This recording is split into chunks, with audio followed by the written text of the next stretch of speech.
Someone say yes or no. Yes. Yes. Okay, good, good. Okay. So big topic, guiding your kids to strong friendships. And we're going to walk through pretty quick. There's no, only so much you can cover in 19 minutes, 18 and a half minutes. But I want to give you some really high level, maybe hooks or handles, framework to think through to get you moving forward. I think this is probably, from my perspective, working with teenagers for 20 years now. And I think this is in a dad. I'm a dad of two teenagers and one 8-year old. So 8, 13, 15, especially coming through pandemic in the last 2 years, 2.5 years. I think this is the most important topic, the most important conversation. So I'm glad you're here, in other words. So let me start with a quick story. I was 14 years old, my first day in a new school. It was a private Catholic school I was going to in Orange County. And I'm walking into campus. I know maybe 5 students, 5 kids that I'd grown up with, but it's a big school. I don't know anybody. And my older sister had convinced me to sign up for drama class. She said it's really cool. And she was wrong. It was not cool. My first day, I walk into class.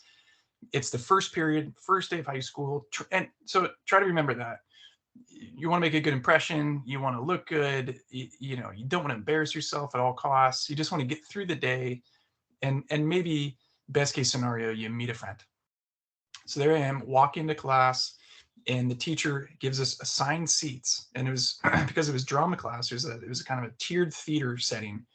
And he says, Scott, your upper left, top left corner is your seat, your assigned seat. So I'm walking up there, got at that point I was wearing my first day of high school uniform. We had to wear like khakis and blue shirts, and I got my new JanSport backpack on. I'm walking up to go to sit in my seat. And as I'm sitting down, and the tiered seating makes my seat maybe 8 feet off the ground, I don't realize that the edge of the chair I'm about to sit on is hanging off the edge. I'm just trying to beeline, make it to my seat and sit down and get comfortable.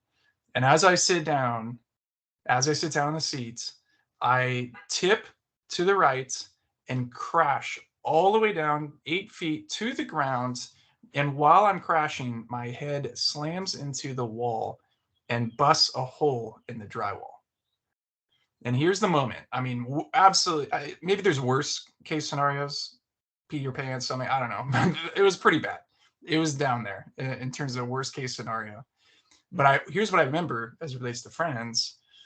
I look up, and there's a kid that I never met before looking down at me with a look of shock and horror on his face. And he says, with a grin, "Rough first day, huh?"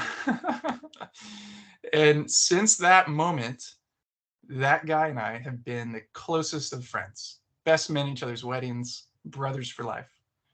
And just the other day, we're having a conversation now. I don't know how long ago that is. It's 25, 30 years ago almost. Yeah, where he's got a bunch of stuff going on in his life. He's in a bit of a rough patch, kind of a worst case scenario for him. And I brought up that story. And as he's telling me this really tragic stuff going on in his life that I won't tell you the details about, I remind him of that story, and I say, rough time in your 40s, huh? And we just both like howl laughing. Friendships. I don't think there's anything more important than friends. Here's what's happening to kids as it relates to friendships. And I'm going to talk really high level very quickly. A child around the age of 11 or 12 has a gigantic monumental shift in their brain structure. And all of a sudden, a kid at around that age, girls can often be more towards 11, boys can often be a little bit older, they become more aware than they were before of themselves. And you might remember that.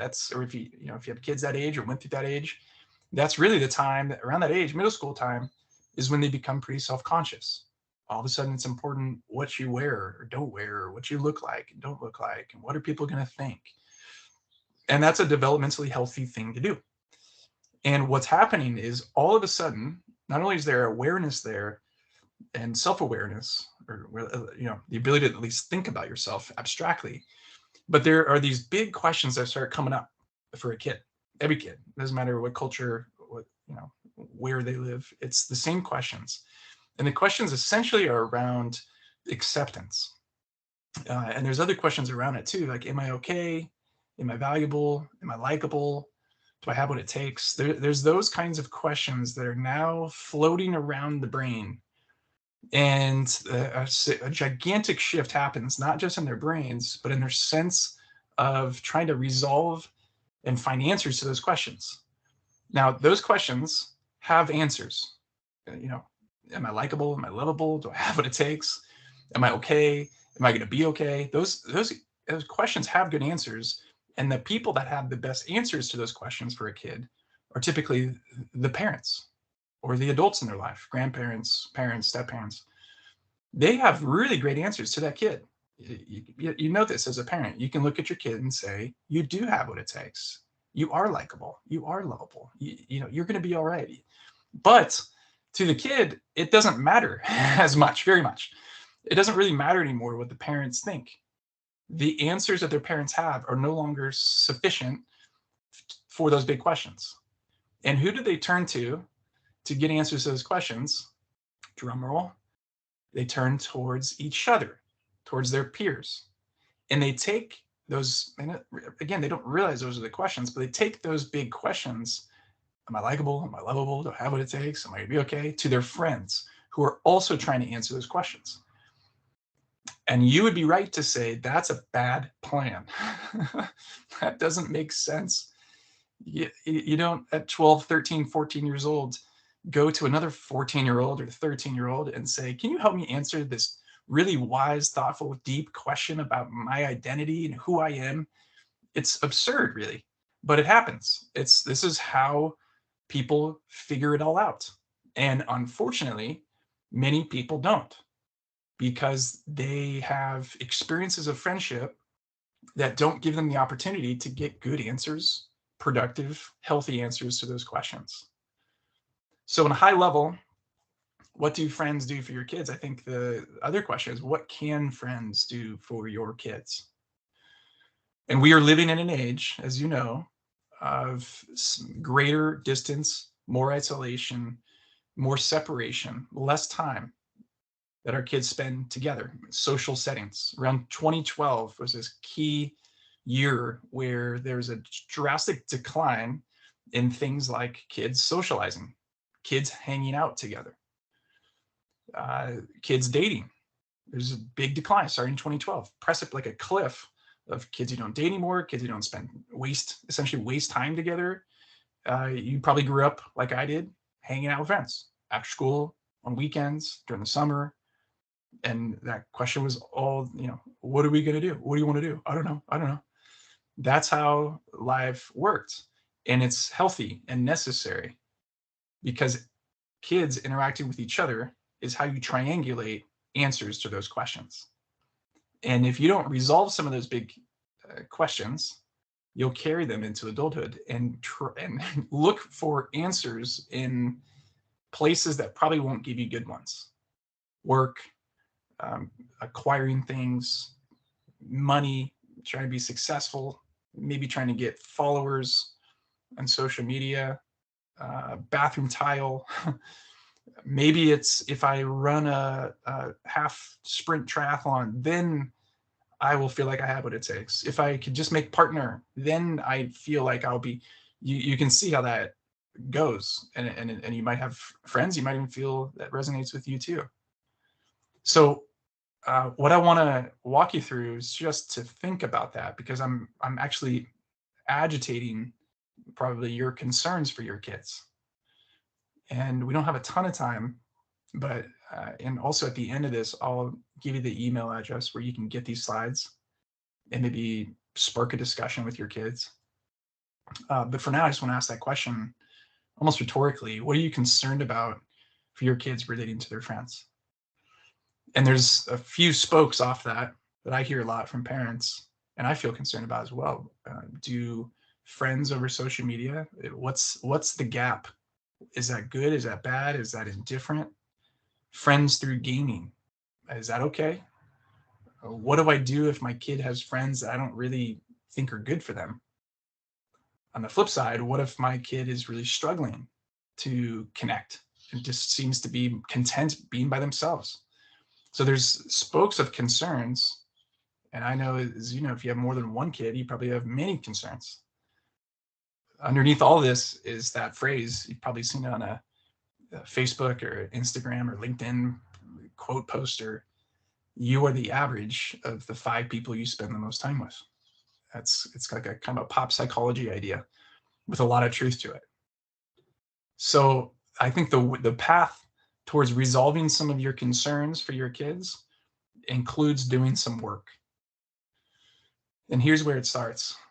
I would encourage you to get clear about what you hope and what you want for your kids and their friendships, to actually go to the point of defining it.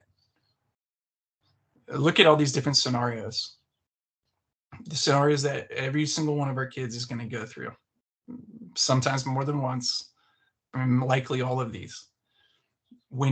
So you're imagining your kid going through these situations where they, let's say they don't get invited to something, a party, a social gathering, a birthday party. They get rejected by a friend. Friend doesn't want to spend time with them anymore, says something bad about them. Your kid feels upset about the way they look. Your kid gets their heart broken. They don't get accepted into the program or the university that they want. They get fired. They fail at something. They don't make the cut or the team. They have friends around them that are successful. These are just normal situations.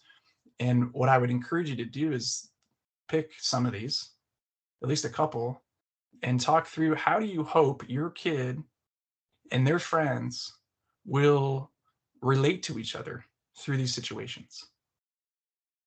What do you hope maybe that they'll even say or text to each other, if you wanted to get really specific?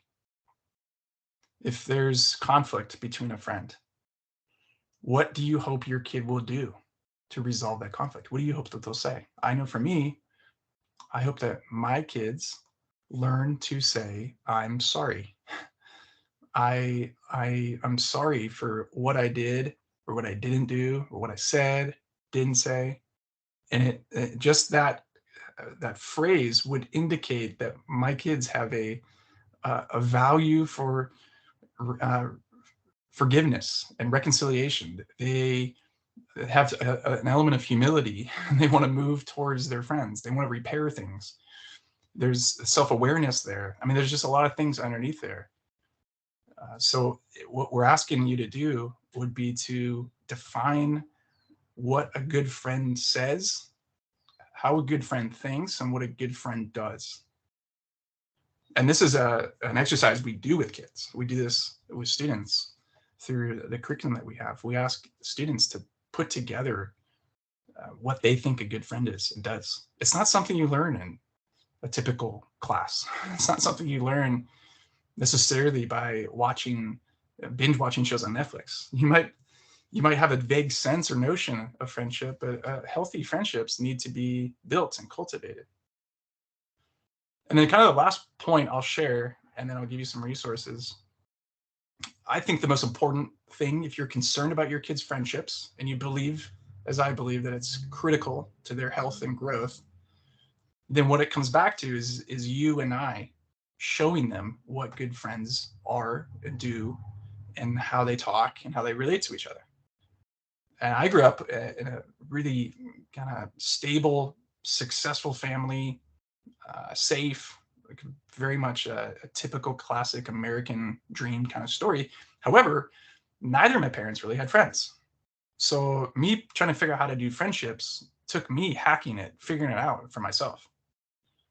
I think definitely kids will repeat what they see. So what does it look like for you to give your kids the intentional time to get a peek and a glimpse and experience of your friendships? And if you don't have those, well, a great opportunity to lead your kids, show them what it looks like to humbly reach out to people and invite them to spend time together, and let your kids see that and experience that. One of the things I love to do is call my friends when my kids are in the car. And there's a part of me that thinks, well, I should focus on my kids, we're together. But I want them to hear not everything my friends say. That would not be cool. But I want my kids to see and watch how I interact with people, how they interact with me, how I ask questions, how my friends care about me, how we talk about difficult things. So modeling, and then the second part of storytelling is telling stories about your interactions with your friends and giving them the chance to see in 3D what that looks like. So I'm just going to jump forward real quick here. What we're trying to do is help kids get what they need to build a meaningful life. And there's different pillars of a meaningful life. We obviously want our kids to be able to pay their bills, get off the payroll, get out of the house at some point, be independent. But we also want them to have healthy relationships.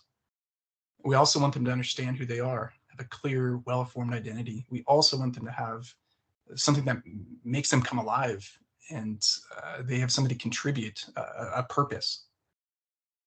And the way we do this, that we found, the best way to do it is to ask kids questions. So you can take a screenshot of this. I will share the slides with you, and this is a download you can get for free. These are questions that help kids process what healthy friendships ought to look like. Questions like, what do you do to connect with others? How do you repair relationships? How do you come across to others? What do you do to put others first? What's your story? How do you talk about yourself? These questions, as we engage kids with them, particularly teenagers, 11 and up, they can come to clarity about what healthy friendships look like. And back to the original, what do you want for your kids as it relates to friendships? We've got a couple resources speeding through here, and then we'll have maybe like 30 seconds to interact. We have this workshop coming up. I'm in Rancho Bernardo, that's where I live. I know many of you are spread out across town, but coming up, I think we have like 5 more family spots for this. We're gonna get families together for an hour and a half over dinner and help you put together your family story. Kids who know where they come from have a really clear sense of it and know the story of their family. Research says do well in life, do better in life than those who don't. So we're going to put together you're going to put together your family story with your kids. And then finally, there's a link here, the TheYouSchool.com/checklist. All those questions that go into building a meaningful life, you can go to that and download it. You can email me right here for the slides. If you want the slides or these resources, shoot me an email, say, give me the slides. And I just wrote a book that's available on Amazon. So if you want the book, it goes into depth on all this stuff.